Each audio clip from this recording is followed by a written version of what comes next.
ہم ڈرتے ہیں کہ اس پروگرام میں کیسے جائے جہاں دین کی بات ہو رہی ہو،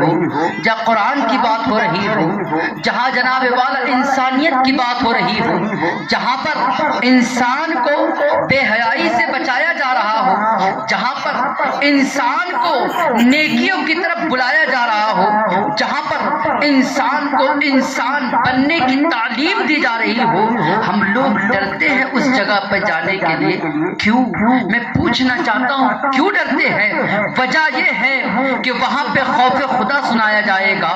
وہاں پہ انسان کے دل میں ڈر ڈالا جائے گا کہ اے انسان یاد رکھ، ہم جس دنیا میں آئے ہیں یہاں پر اپنی مرضی کے مطابق زندگی نہیں گزارنا ہے، ہم کو طبیعت کے مطابق اپنی زندگی نہیں گزارنا ہے، ہم آزاد لوگ نہیں ہیں، شریعت نے ہم کو قید کر رکھا ہے، شریعت کی جناب والا زنجیر ہمارے پیروں میں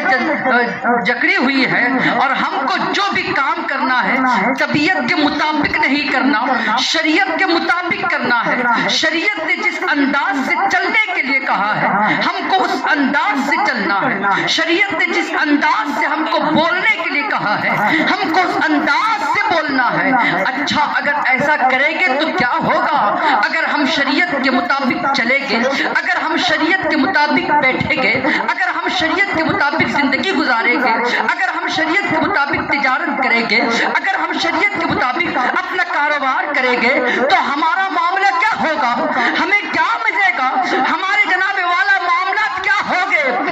آقا کونین صلی اللہ تعالی علیہ وسلم کے جانثاروں میرے آقا فرماتے ہیں اگر ہم نے شریعت کے مطابق چلا، ہم شریعت کے مطابق زندگی گزارنے والے بن گئے تو صاحب زندگی کے مرحلے تو پورے ہو گئی۔ اگر ہم شریعت کے مطابق تجارت کر رہے ہیں تو تجارت تو ہوگی نا، آپ دیکھیں کہ مال تو حاصل آئے گا نا، ہمارا مال بکے گا نا، لیکن چونکہ ہم نے شریعت کے مطابق یہ کام کیا ہے تو ہماری تجارت میں بھی برکت ہوگی اور شریعت پہ چلنے کا ثواب بھی ملے گا۔ آقا کونین صلی اللہ تعالی علیہ وسلم کے جانثاروں آپ کو ایک بات اور بتا دوں، شریعت پر چلنے والی بات اور طبیعت پہ چلنے والی بات، جو قوم اپنی شریعت کو بھلا دیتی ہے، اپنے کردار کو بھلا دیتی ہے، اپنے اخلاق کو بھلا دیتی ہے، اپنے اطوار کو بھلا دیتی ہے، اپنے رہن سہن کو بھلا دیتی ہے، اپنے محسن کے احسانات کو فراموش کر دیتی ہے، وہ قوم کبھی ترقی نہیں کر سکتی، وہ قوم کبھی جناب والا آگے نہیں بڑھ سکتی، وہ قوم جناب والا کبھی بھی جناب والا اپنے آپ کے اندر ترقیوں سے ہمکنار نہیں ہو سکتی۔ وجہ کیا ہے؟ انہوں نے اپنے محسن کا احسان فراموش کر دیا ہے، انہوں نے شریعت کو بالائے طاق رکھا ہے، انہوں نے دین کی بات کو بالائے طاق رکھا ہے، اور وہ اپنی طبیعت کے مطابق زندگی گزارنا چاہتی ہے، اور طبیعت کے مطابق جو لوگ زندگی گزارتے ہیں قدم قدم پر جناب والا ان کو رسوائی کا سامنا کرنا پڑتا ہے، قدم قدم پر ان کو جناب والا بے حیائی کا سامنا کرنا پڑتا ہے، قدم قدم پر ان کو گناہوں کا سامنا کرنا پڑتا ہے۔ رحمت عالم صلی اللہ تعالی علیہ وسلم کے دیوانوں میں آپ کو بتاؤں آج ہمارے شادیوں کا معاملہ کیا ہے؟ اللہ کریم جل جلالہ و امن والہ نے فرمایا حق تقاته ولا تموتن الا وانتم مسلمون، اے ایمان والو اللہ سے ایسے ڈرو جیسے اس سے ڈرنے کا حق ہے۔ ہم ڈرنے کا نام تو لیتے ہیں لیکن ڈرتے ویسا نہیں ہے جیسے اس سے ڈرنے کا حق ہے۔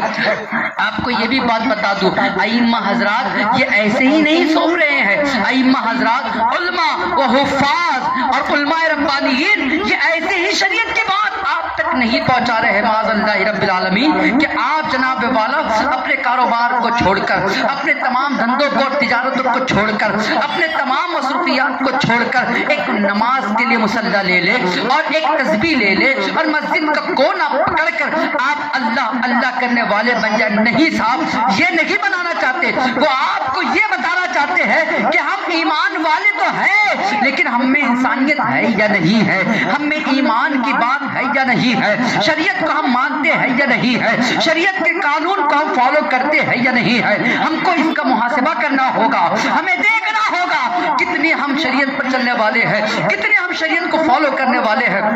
میں آپ کو بتا رہا تھا کہ ہمارے شادیوں کا معاملہ کیا ہو گیا ہے, ہمیں شادی کرنے کا حکم کیسے دیا گیا تھا, ہم شادی کر کیسے رہے ہیں. یاد رکھیں دو پہلو کا نام شادی ہے, ایک لڑکی اور ایک لڑکا جو انجان ہے ان کو جناب والا ازواجی رشتہ قائم کر کے قریب کر دینا, اس کا نام عقد ہے, اس کا نام شادی ہے. حلال طریقے سے شادی کیجئے. اللہ تبارک و تعالی نے اس میں بے پناہ برکتیں رکھی ہے, بے پناہ وسعتیں رکھی ہے, بے پناہ جناب والا رحمتیں رکھی ہے. لیکن آج قوم مسلم کا نوجوان شادی تو کرتا ہے لیکن شادی کے جناب والا قوانین سے وہ واقف نہیں ہوتا, شادی کے اصولوں سے وہ واقف نہیں ہوتا, شادیوں کے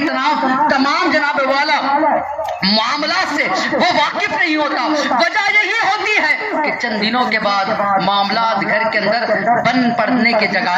بگڑتے نظر آتے ہیں. حالات کیا ہوتی ہے کہ بھائی بھائی میں نہیں بن پاتی ہے شادی کے بعد, بیٹی اور بہو میں نہیں بن پاتی ہے شادی کے بعد, شوہر بیوی میں نہیں بن پاتی ہے شادی. وجہ کیا ہے؟ وجہ سب سے بڑی یہ ہے, سب سے بڑی, یہ بڑے ذمہ داری سے کہہ رہا ہوں, سب سے بڑی یہ ہے کہ ہم نے شادی سے پہلے لڑکے کو کاروبار تو سکھایا, ہم نے موٹر کار تو سکھایا, ہم نے موبائل چلانا تو سکھایا, ہم نے جناب والا دنیا کمانا تو سکھایا, دین نہیں سکھایا ہے. جس کی بنیاد یہ بنی کہ اس نے سب کچھ تو سیکھا ہے, وہ کار چلا لیتا ہے بہترین انداز سے, وہ ٹو ویلر چلا لیتا ہے بہترین انداز سے, وہ جناب والا کوئی سامان بیچ لیتا ہے بہترین انداز سے, وہ روپیہ کمانے والا تو بن گیا, وہ جناب والا لوگوں کے اندر بیٹھنے اٹھنے والا تو بن گیا. لیکن شادی کے قوانین کو وہ نہیں جانتا ہے, شادی کس کو کہتے ہیں اس سے اس کو باخبر نہیں کیا گیا شریعت کے اعتبار سے. یہی وجہ ہوتی ہے سب سے بڑی کہ وہ علم دین سے دور ہوتا ہے,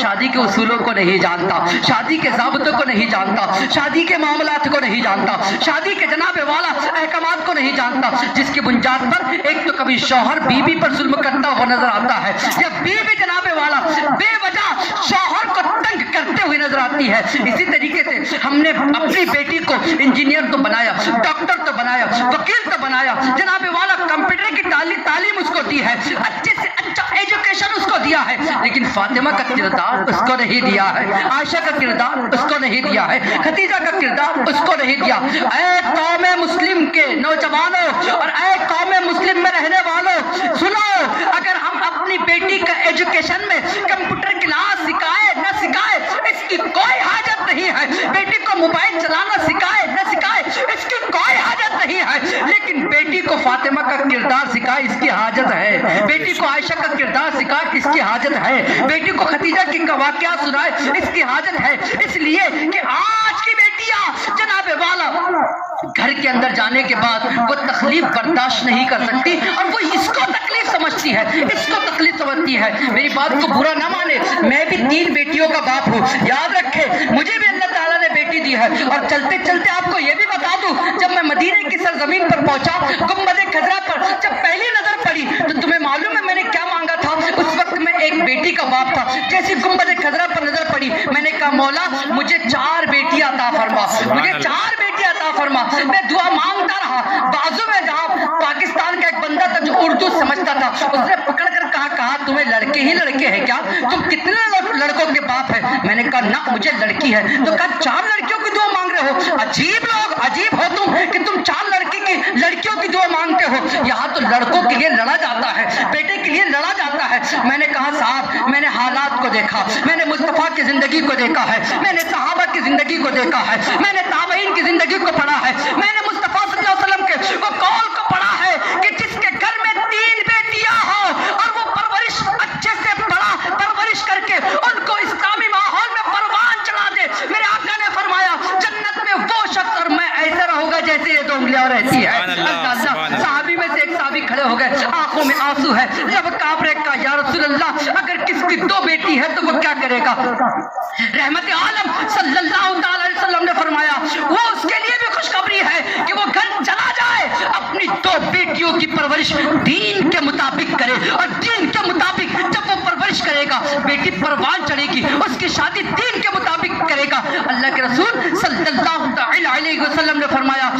بھی مقام جنت میں ایسے ہوگا جیسی یہ 2 انگلیاں ہے۔ اللہ اللہ، میں نے لڑکوں کے حوالے سے نہیں سنا صاحب کہ آقا نے فرمایا کہ لڑکے کو جناب والا لڑکے آپ کے گھر میں پیدا ہوئے ہیں تو آپ کو اس کے عوض میں جنت ملے گی۔ ہاں یہ بات حقیقت پر مبنی ہے کہ اولاد اگر نیک و صالح ہو تو جنت ملتی ہے، لیکن لڑکیوں کے لیے اسپیشل آقا کریم نے حدیث بیان کی ہے۔ مجھے بتائیں لڑکیوں کا مرتبہ کیا ہے، لڑکیوں کا مقام کیا ہے، لڑکیوں کا عروج کیا ہے، لڑکیوں کی شان کیا ہے۔ لڑکی